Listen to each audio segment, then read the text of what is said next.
Hello and welcome to Serious About Rugby League. It's not a great look, but here we go. We're going to predict this week's Super League games. I've got Paul and Sean with me this week, and the forfeit this week is the loser, with these two being Wigan fans. We'll change the profile picture to a picture of Blake Austin.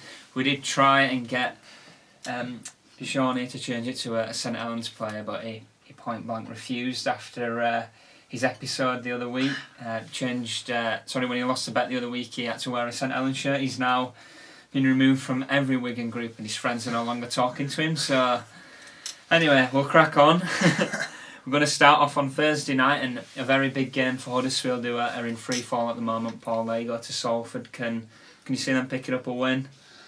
Tough one, but Salford, I've mentioned a few weeks in a row, are very, very inconsistent. I think we pick them to, you pick them to. They think they go somewhere tough like Saints, give them a good game. They go to Warrington, they win.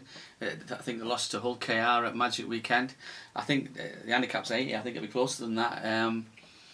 I think, to be honest with you, surprisingly, I think we're gonna have to go with a shock somewhere, because I think all the games this week look pretty one-sided. I think we should really.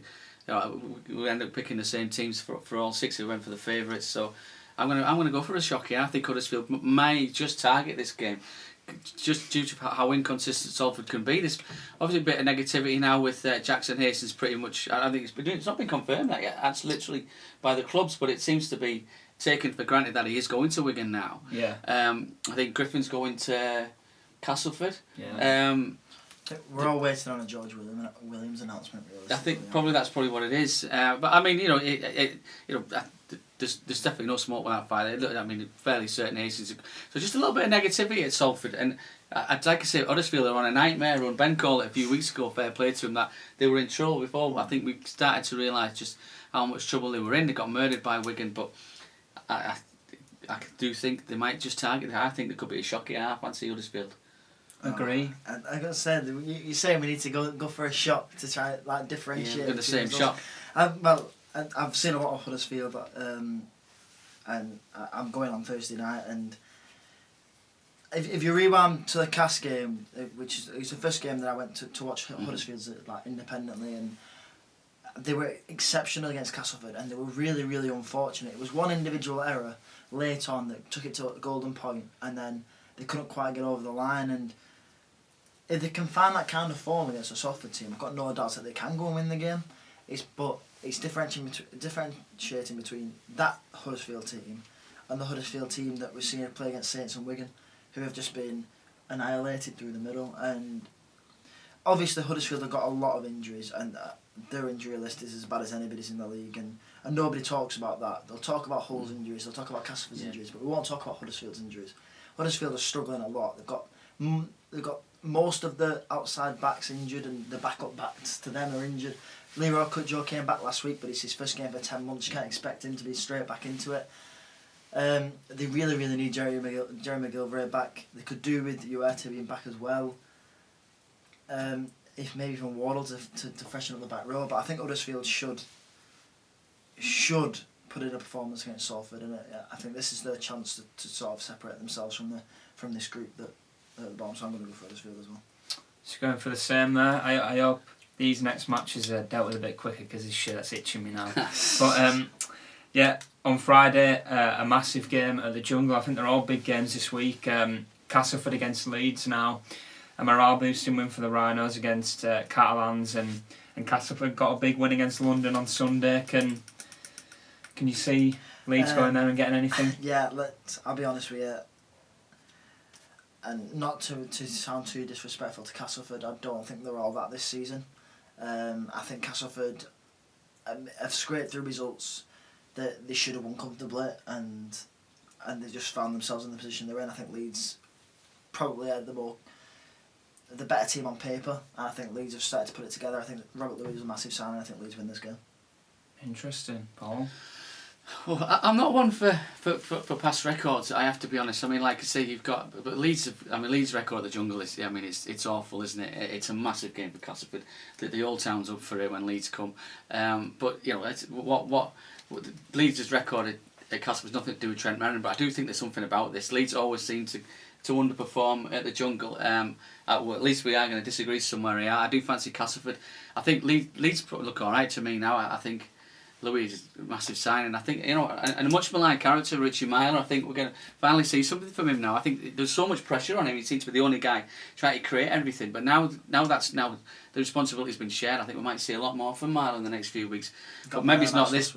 Maybe it's not this time. And I think Castleford are always up for Leeds at home. I think they've got a little bit of rhythm. They've been playing poorly. They got a little bit of rhythm last week, albeit home against London. But that's kind of what you need. We're going to disagree. I think Castleford to win this by at least 10 points. I think. Ooh. So we move on. Also on Friday night is a very big game for Hull. Actually, we've just lost the Hull derby. They take on St Helens, who are streaking clear at the top with that win at Warrington. Paul, do you see Saints continuing to fly this season? I do, yeah. I think they'll win this one. I was very, very disappointed in Hull last week, if I'm honest. I think that's probably the biggest disappointment of the week. I think they were awful. I think, going to Hull KR isn't a big game for some teams. I think, sometimes you can go off there. I think Warrington lost there. I think Warrington lost as well, but it's not a derby. I mean, this is massive for that city. That game's massive. And I thought Hull they were really, really poor. I think Lee Rodford was fuming, wasn't he, afterwards? I don't think you want to be playing St Helens when you're bouncing back from a performance like that, if I'm brutally honest. I think St Helens will win this comfortably. Maybe it's not as well as Warrington did a few months ago when they went there and battered them, but I think again this could be double figures. I fancy Saints. Yeah, I can't disagree with you. I think, as you said, it being such a big game, and Hull FC have looked immaculate for a few weeks, and we all thought, well, you know what, Hull FC, they're going to storm the way to the semi-final, they're going to get to the Challenge Cup final, they're going to get themselves third, they're going to give themselves a good chance to get to Old Trafford, and then they go to Hull KR, and that's the first big game we've seen Hull FC play. And I mean, like, when we talk about big games, I mean pressure games where you have to perform to win. Yep. And they knew going into the Hull derby they had to perform to win, and they couldn't perform. So is that a sign of like a little like nervousness in big games?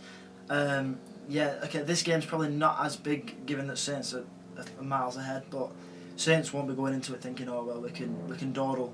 They'll want to just get the League Leaders Shield done and dusted, and I think the Saints win comfortably as well. Yeah, I'm just looking down at your sheet, Sean. I can see you've predicted all away winners so far, so I'm presuming that's going to continue with Wigan against Hull KR. No, unfortunately not. I was at the game that Sam Powell dropped the goal to obviously win 1918 away at Hull KR, and that day Wigan weren't at their best. Wigan had a few knocks and bruises in the squad that really, really scuppered us, and you could tell in areas of the field that we were really struggling. But we scraped through with a 1 point win, and it's changed our season completely. If we'd have lost that game, we'd have been bottom of the league, and we went to win. Now we're in the top 5, so sort of rolling on a bit now, and I feel like this Wigan team, even though some injuries have come in, so Greenwood's not available, O'Loughlin's not available this Friday, but even with those injuries, I still feel like Wigan have developed as a team and matured somewhat going forward. So I can only see Wigan really winning this one. I think Hull KR will come in a bit buzzing off the Hull derby, and might just sort of like forget that they need to do a job against Wigan as well. So I think it'll be closer than I would like, but I think Wigan by 10. Would you agree? Yeah, I would. I think I fancy Wigan. I think Wigan have found a bit of rhythm now. I think that drop goal from Sam Powell at Hull KR is going to be massive when you look back at the season. I think they've been really struggling then. And Wigan are now 10-10, so they win this, they go positive for the season, which I think will be massive for them. I didn't think they'd get in the top 5, as we said a few weeks ago, but I mean, you have to think that they probably will now with the fixtures they've got coming up. They've got quite a good ratio of home games to away games. I've never been impressed with Hull KR all season. They battled really well in the derby against Hull, but they always seem to be lacking something. And I think they might have a bit of some down. The performance might come down a bit from the derby. So I think we can comfortably again by at least 2 scores. Yeah. Move on to Saturday, and an interesting game in the capital as London take on Warrington. Now, London's winning run came to an end at Cass, Paul, but their home record this season is very good, especially against the big teams. Are they going to be able to turn over Warrington? Well, I wouldn't say turn over, but I think we had this conversation when St Helens went there a few weeks ago, didn't we? And kind of we're going on what kind of Saints team were going to turn up that day, and I know they were missing a few. I think this could be the same. No one's going to be risked. Warrington, they lost to Saints, so the League Leaders Shield's gone. They look pretty secure in second place now. I can't see them being caught there. So, I mean, this isn't massive for them. I mean, again, you're going to get 6 or 7 to 1 odds for London to win on that pitch, which we all know now is massive advantage to them. You know what? You could look really stupid Warrington to win this by 50, but I'm going to pick Warrington. I do think they'll win the game. The 24 handicap that seems massive. I don't think they'll win by that many. But you know what? If I had a spare 5 and 7 to 1 was knocking about, I think they're massive odds. For the sake of the predictions, I'm going to have to say Warrington, but probably only by 6 to 10. Sean, are you going to take a risk? I don't know. Like, it's actually a tough one. I mean, it was mine and yours predictions that London played Saints at home, and we had this conversation, and I was like, oh well, if you want to do it on the handicap, I'll take the handicap all day long. And it's one of those again. 24 star. You want to give me it on the handicap? I'll have it on the handicap all day long. But can they do it again? London fans have got to believe they can do it again, and from a neutral's point of view, you've got to hope London stay in the league, and you've got to hope they can win these games, and these are the games they're going to have to win to stay up. Well, you've got to look at the games on that pitch have been quite close. The games they have won, Wigan Saints, but if you think it's going to be close, you'd probably have to back them because they are winning those close games. That's what I mean. You know, I'll go for it. I'll back London. Yes. I'll go outside the box and I'm going to back London.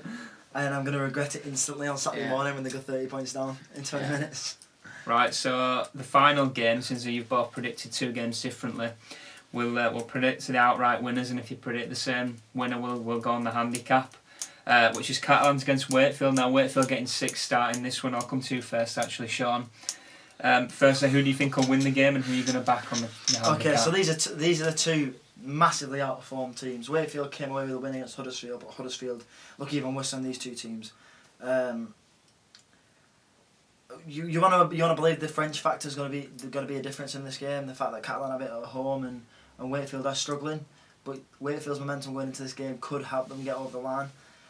I want to believe that Catalans have got something to say about this form, and I want to believe they can push back towards the top 5. So I'm going to back the home team. I'm going to back the Catalans to win. Paul? Yeah, I think it's with Sean picking London over Warrington. I think probably a bit harsh that we're going to have a tiebreaker as a decider. I think that's probably. I think he's gone way out there. So for me, I really can't call this on the handicap. I would have to say at Wakefield getting 6 start. But you know what? I think Wakefield just get a bit more rhythm going, and Catalans. I don't even know what's gone wrong there now. So I'm gonna go for a bit of, well, I wouldn't say it was a shock here, but I'm just gonna go for Wakefield. I think it's probably a toss of a coin this game for me, and I think Wakefield can win this. They're starting to get a few players back now. I think FORFEIT is coming back, isn't he? Yeah. So I mean, he obviously, I think he's 3rd in the list, man of steel. So he's massive for them. So yeah, I think Wakefield can pull this off. Everyone else seems to be winning in France, so why not Wakefield? So there we go. We don't need a handicap. We've got 3 games predicted differently. So one of these 2 will be changing the profile picture to Blake Austin. I can't wait for that one. Thanks for watching, guys. Please let us know your predictions for this week's Super League matches. Please like this video, subscribe, and hit that notification bell for all the latest news from Serious About Rugby League.